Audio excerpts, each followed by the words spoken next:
Hey guys, so Cuban Jr. is accused of sexual allegations. The young lady said that he pinched her butt and she was so appalled that she turned to him and said, "Don't pinch my butt."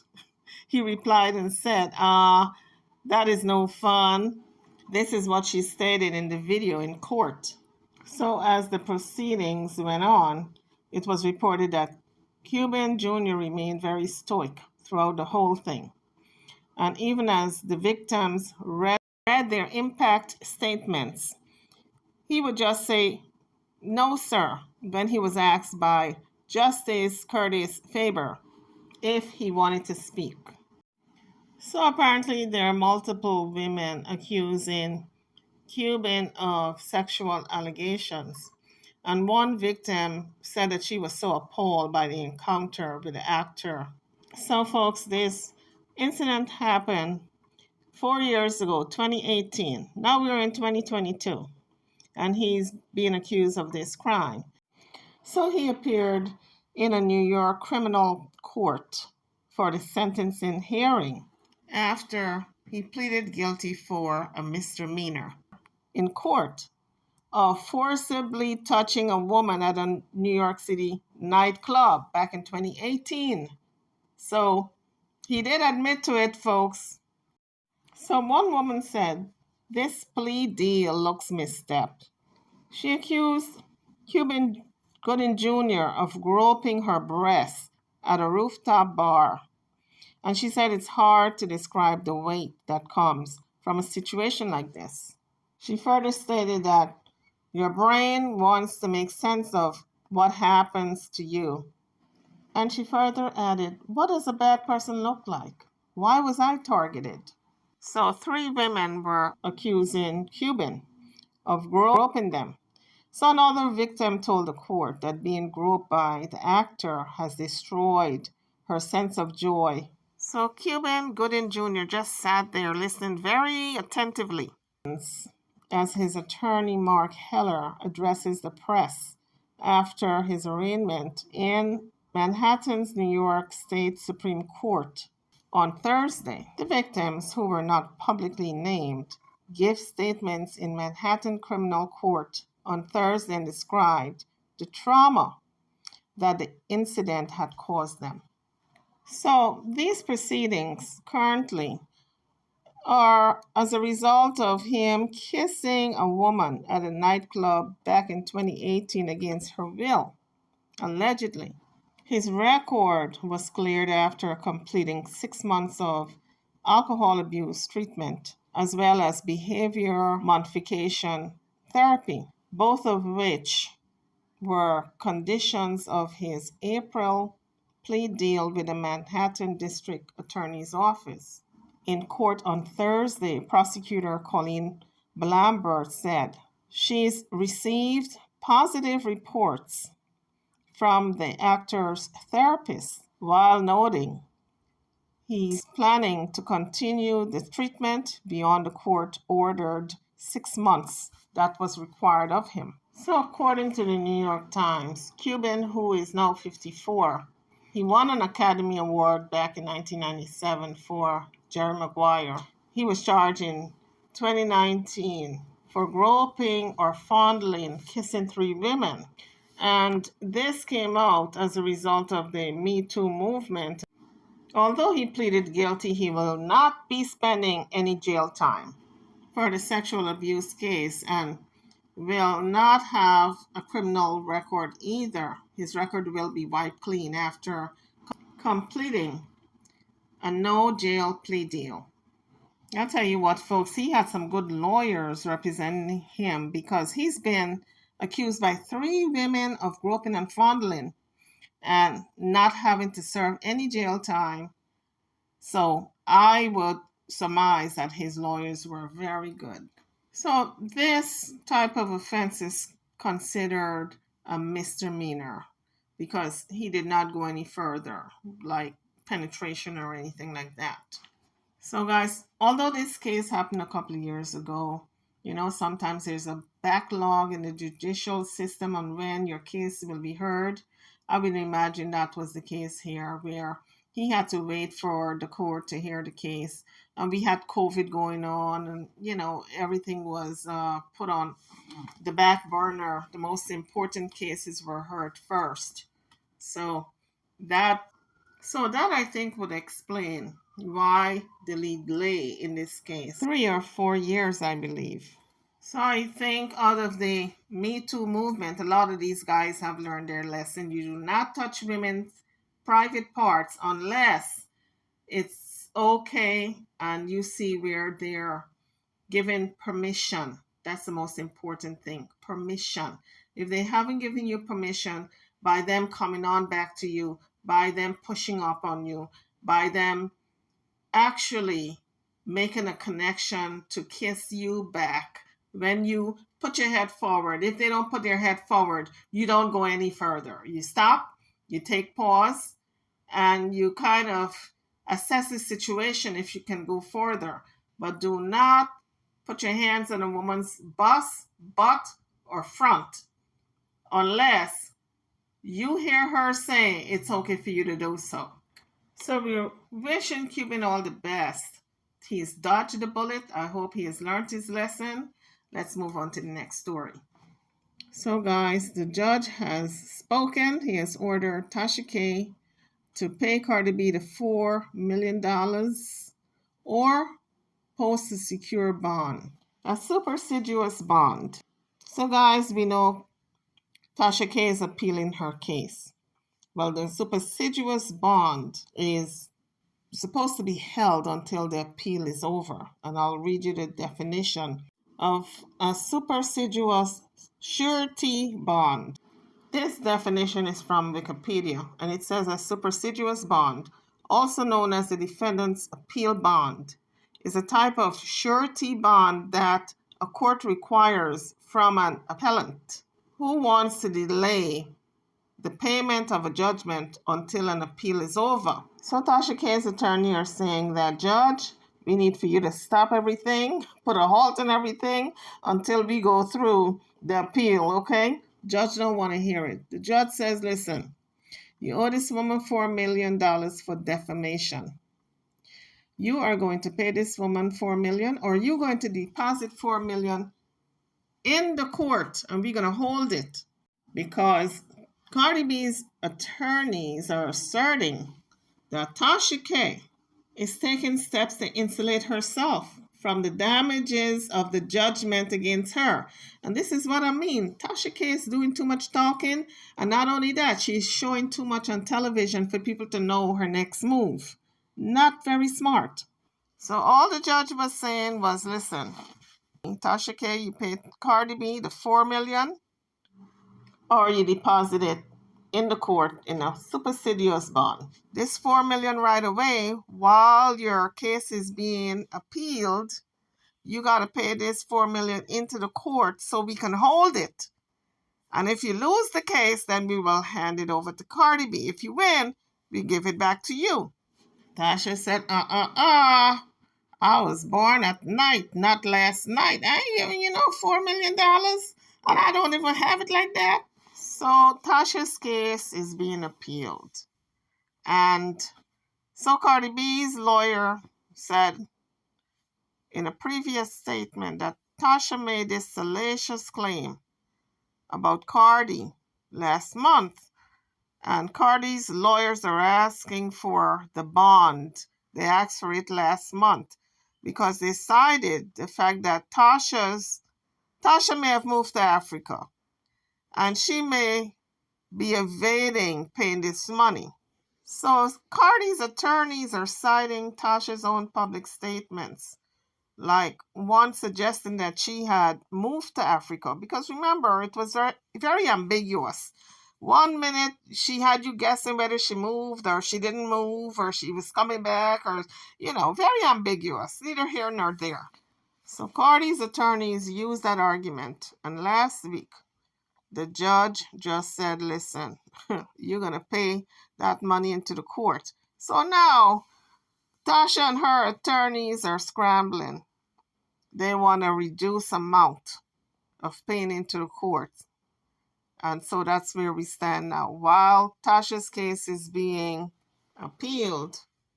The judge for the civil case said he wants the entire amount of money in his court. So Tasha is acting like if she's got the 4 mil, people, because she's happy-go-lucky, laughing, making jokes, getting on her blog, and you can see her face don't have a care in the world. No type of problems in the world is on Tasha's face. So I'm wondering if she's got it like that. What do you guys think? Drop it in the comment section. Does she have the 4 million to pay Cardi B? I don't think so. Because if your net worth is 2 million, where are you going to get the extra 2 million from? But you never know. You never know. Maybe she got a backer. Maybe somebody is backing up all this 4 million. Somebody probably said, listen, girl, I got you. If you lose the case, here's the 4 million. Maybe she got it like that. Who knows? Maybe she got a backer. So on Thursday, October the 13th, Judge William Ray ruled that Tasha, the blogger, must immediately, not tomorrow, not 2 weeks from today, must immediately pay Cardi B her almost $4 million in defamation verdict or secure a bond covering the entire amount, which the bond is going to be paid to the court. The court is going to hold it. And if Tasha loses, the court will hand it over to Cardi B. So guys, Judge William Ray was not playing, okay? So Tasha's attorney asked the judge for a pause in paying the judgment. You know, they said, listen, Judge Ray, we are going to pay, but can we just put a pause on it until we go through the appeal process? But a judge has had it with Tasha K's attorneys. The judge don't feel they're very competent, and the judge is through, okay? The judge says, listen, you're going to pay this bond into the court system, or you're going to pay this woman her full $4 million. You can go ahead and appeal it if you want to, but I'm not giving you any special hearing like you requested, and you're going to either pay this money into the court, the whole thing, the $4 million, or you're going to pay Cardi B, or the dogs will be unleashed. Cardi B's attorney will do with you whatever they please. So I think Tasha probably believes, okay, I dodged the bullet. Whew. I managed to get all my money out and put it in an African bank, but her mistake was letting everybody know, the public, getting out there and posing in front of Chase Bank in Mali, and everybody knew how much money she deposited, including, I believe, Cardi B's attorney. Now, Olga need to counsel her client. Where they do that at, as the folks would say? You don't talk on yourself. What is wrong with Tasha K, people? So when Cardi B's attorney moved to garnish or to put a lockdown on Tasha K's bank account at Chase, they discovered she only had $1,083.02, which she moved immediately out of that account, and she gave it away last Sunday on her blog. Instead of leaving it in Chase, she shut down that account, give away that $1,000 instead of giving it to Cardi. So Tasha is really doing herself a disservice. Every time she comes out and she speaks about anything personal and come out and speak against Cardi B and what she fitting to do and what she not fitting to do and aiming to do, not aiming to do, etc., Cardi B's attorney knows her next move and exactly where she is. I'm sure her lawyers have instructed her not to speak publicly about Cardi B.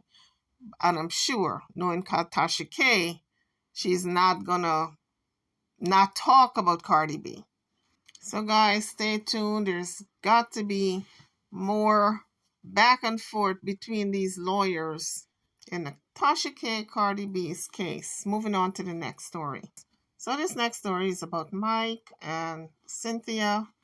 And there's a video just circulating among the internet folks of Mike not wearing his wedding ring and appear to be in company with a young lady who was using his body as a human pole over the weekend at a birthday party. But Mike and Cynthia, according to Cynthia, they are friends. They remain friends, although they are going through this divorce. So last week, fans noticed that Cynthia removed Mike's last name from her Instagram. Before the split, she was going by Cynthia Bailey Hill. Also, the former couple 2 years anniversary was in October 10th to be exact. And neither of them acknowledged anything about this anniversary. Remember how obsessed Cynthia was over trying to tie the knot on October 10th, 2020, doing season 13 of Real Housewives of Atlanta? My oh my, what a difference a year makes. So there's rumor going around now that Cynthia Bailey is returning to the Real Housewives of Atlanta. With the divorce news breaking, we definitely could see her making a return.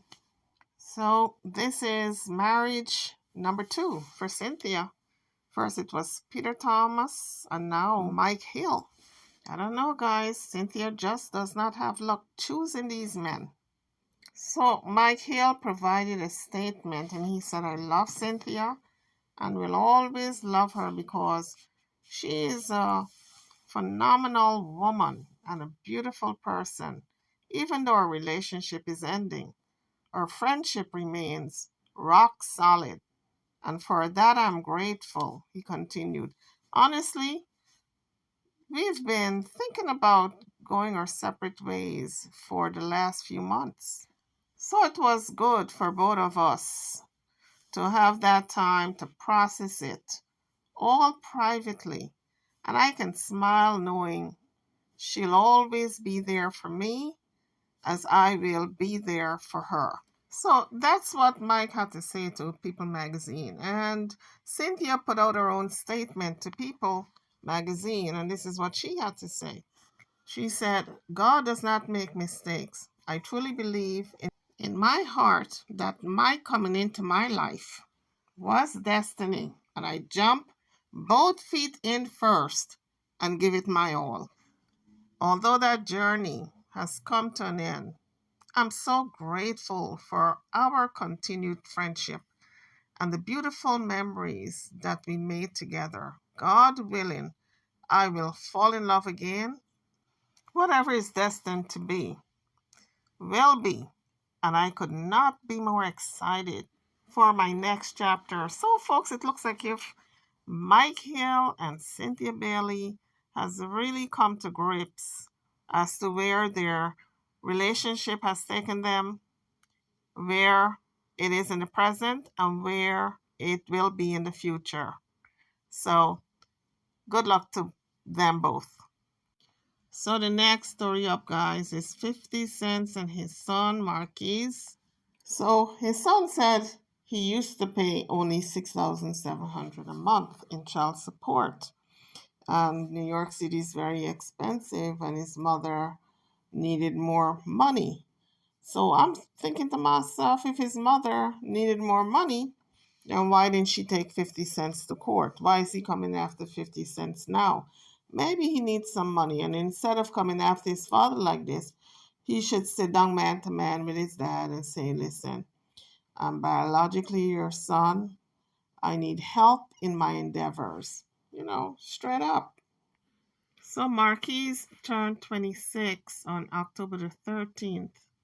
And he said while he was growing up with his mom in New York City, he said his father didn't send his mother enough money to properly take care of him in New York because the cost of living is very high. It's very expensive to live in New York, which is true because I used to live in New York and I know that for a fact. So Marquise made this statement during an Instagram live with videographer and filmmaker Choke No Joke. So guys, drop it in the comment section if you believe $6,700 a month can sustain a child in New York City? I'm just curious to know because I'm thinking $6,000 is more than enough to get an apartment, a $2,000 apartment, and plus $4,000 left over for expenses, incidentals, whatever the child needs, the food, the clothes, etc.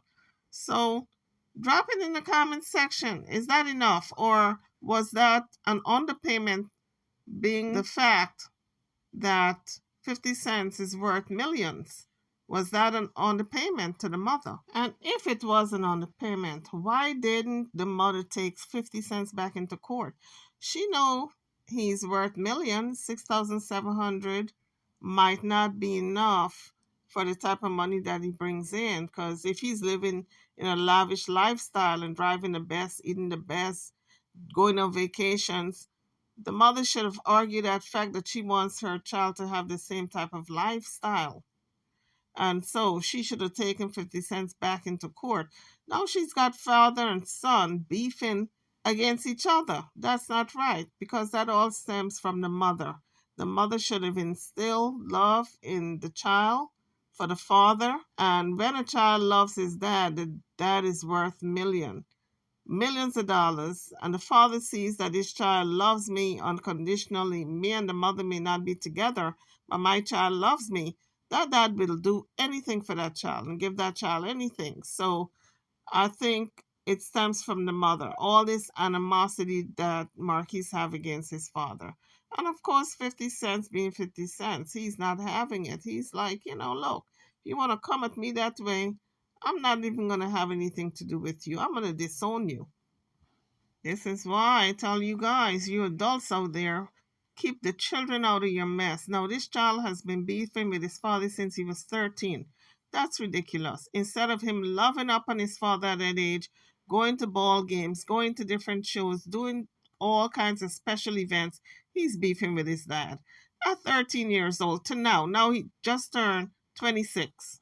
It's ridiculous. So Marky said that he was going to pay his dad 6,700 to mend their relationship. But guys, that was not really mending the relationship. That was not the olive branch. That was not a gesture of goodwill. That was shade, okay? That was shade in the highest, because that 6,700 that he was going to offer his dad to mend their relationship, that's exactly how much child support 50 cents was allegedly paying.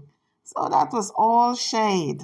And of course, 50 cents clapped back. So I'm sure 50 cents thought that Marquise was being disrespectful. So any parent, if you're going to insult your parent on national TV, of course it's not going to be receptive. They're going to really come hard at you. So we're hoping that 50 cents and his son iron out their differences before too much time lapses. Life is short. YouTubers, I'm over now. Don't forget to like, share, and subscribe to my channel and to this video. Thank you for watching.